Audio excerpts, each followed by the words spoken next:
Hi, in this series, we're giving a basic introduction into calculus. We shall start by understanding what are limits and how we can prove theorems about limits. So, let's begin. For example, when you have a graph like the following in your previous courses, this represents the y equals to x squared graph. And so, it passes through the point 2, 4. But if we were to remove that point and define a new function where it's y equals to x squared everywhere but x equals to 2, and you define x equals to 2 as 2, 6, you realize that as x approaches 2,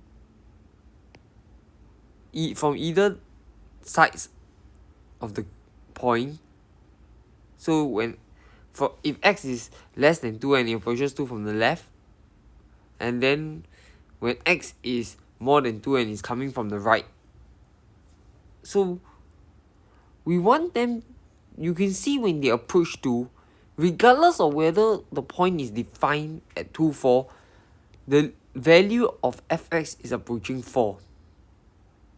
Even in the case where the circle is not defined at 2, 4. In this case, it's clear that when x is approaching 2, y will approach 4. But in the next case, we can see that it's exactly the same thing, because it is not coming to this point, but rather it is where the point is coming to, which is 4. And so what we want to say about limits is it is not dependent on what the value is at the exact point, but it's more important of how the curve of the function behaves near that point. And so, as x approaches 2, fx approaches 4, and we write that the limit of fx as x approaches 2 equals to 4. So this is one way of writing it notationally. And so, intuitively, it means that fx can be very close to L, and as close as to L as we like, but it does not depend on the value at the point, but near the point. So we're talking about intervals near it.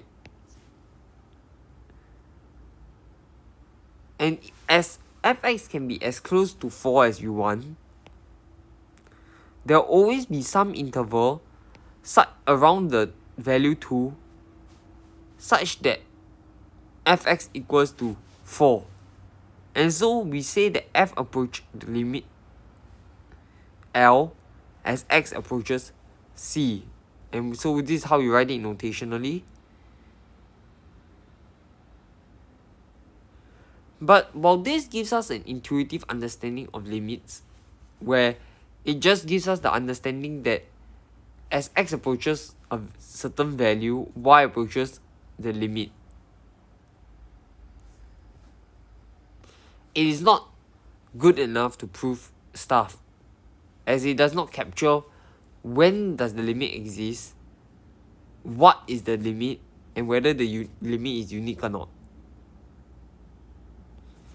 And so this makes mathematicians get a precise definition of limits, and here is the following precise definition.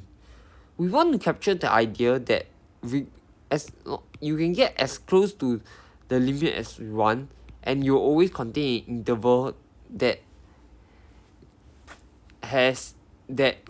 allows you to be as close to, allows the function to be as close to the limit. And so we say that for every epsilon, so epsilon is like your error, there will exist a delta, and this delta acts as your interval around A, such that when x is within this interval, fx is however close you want to be from the limit.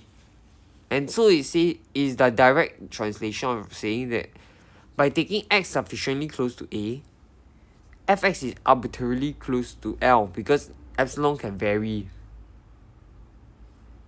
And if you read this statement, it means that the delta can depend on the epsilon, but it cannot depend on what the x value is,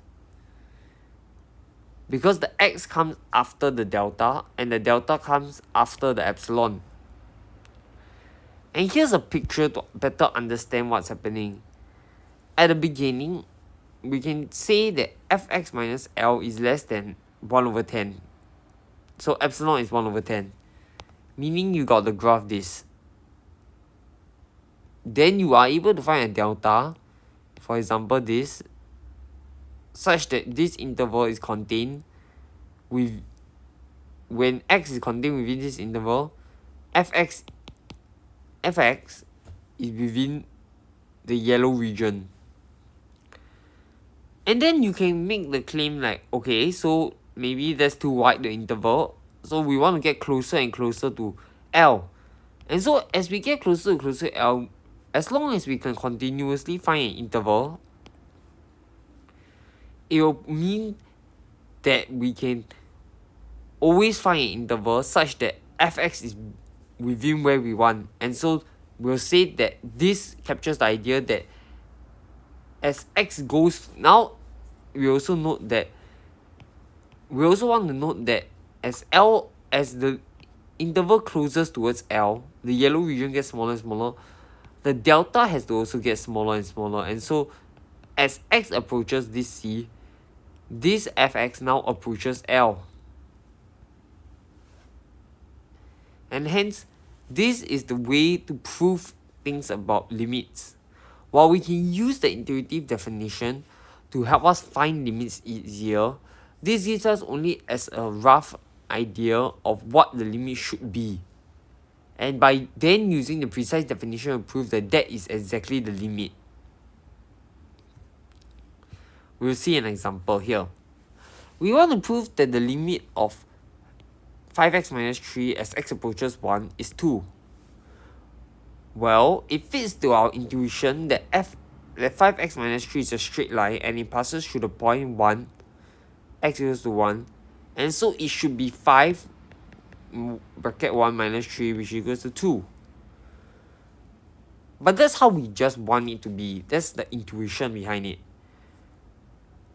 And we also have not proven the substitution property of continuous function, which we'll do in 2 videos later. But we are able to have a rough gauge on what the limit is, and so we can just prove this statement using the precise definition.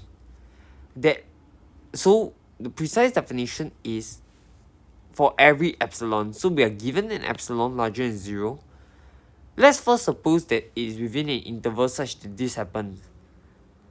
For this to happen, we can see that 5x minus 3 minus away 2 is 5x minus 1. And so you can take out the 5 and you just divide it. So we just need x minus 1 to be always less than epsilon over 5. And this will occur.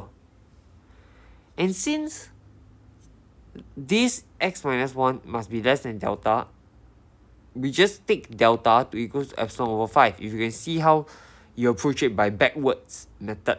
So you always work from backwards in this case, unless you can always see what the delta is easily.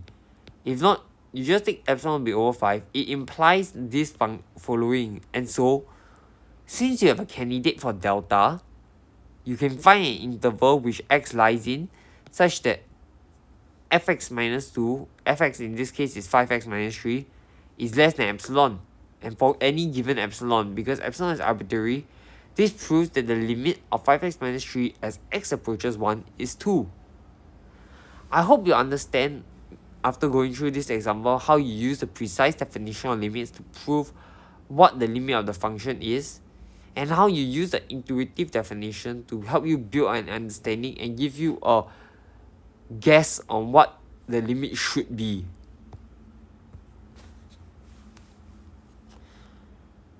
And then, if you want to prove certain properties about limits, such as the limit of a constant function is still the same value of the constant function, you have to use the precise definition. And this is shown in this example.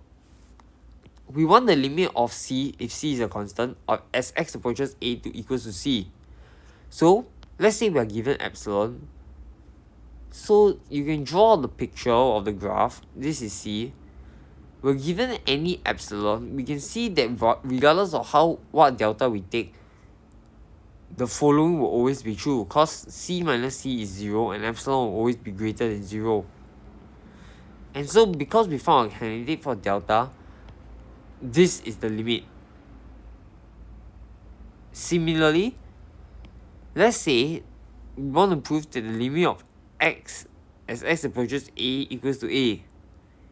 Well, we just take epsilon larger than 0, and then we take the delta to be epsilon.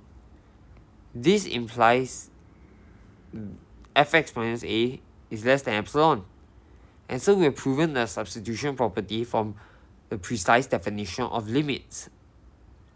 You can relook at this video again to better understand it. However, most of the questions can be practiced on in the textbook we're using, Thomas Stewart, Calculus 14 or 13 edition. There's not much changes. And you can find the textbook online and buy it if you wish. Or if you're taking this video as a supplement to what you're already studying, you can just practice the questions given by your teacher.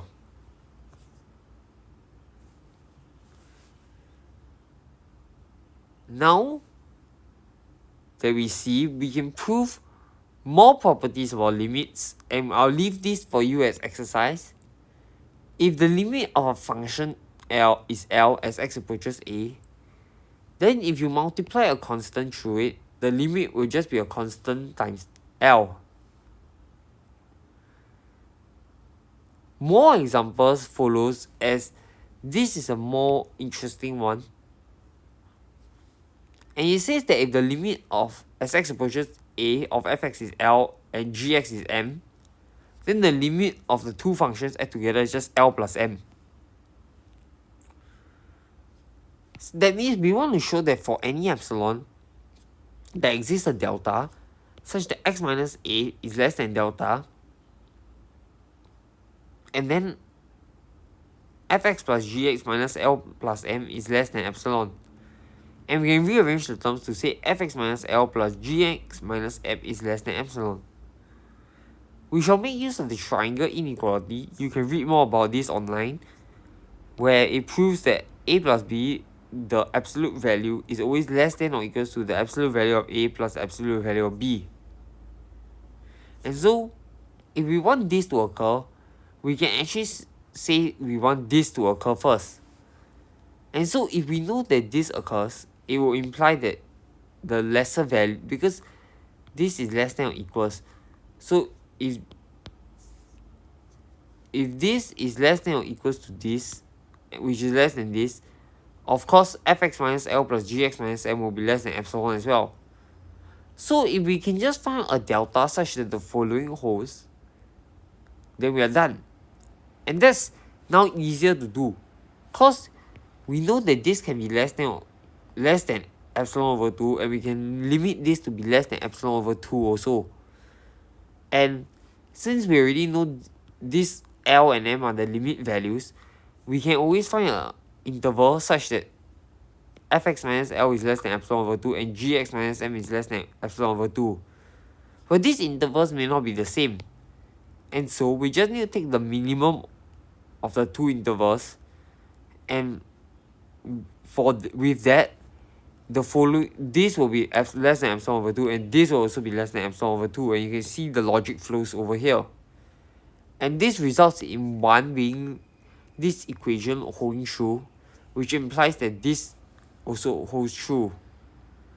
Hence, because we find a candidate for delta, we've proven that the limit of fx plus gx is L plus m. And this allows us to now show, and with the two properties, we can show now that the limit as x approaches 1 of 5x minus 3 equals to 2 using the intuitive definition, because we can just break this up into the limit of x approaches 1 of 5x minus the limit of x approaches 1 of 3. This stays as 3.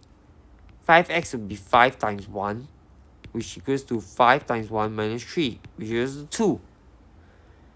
And so, there are many other limit laws that you can prove yourself, and it will fit into our intuitive understanding of limits. Do try them out, and if you have any problems, you can drop them in the comments section down below.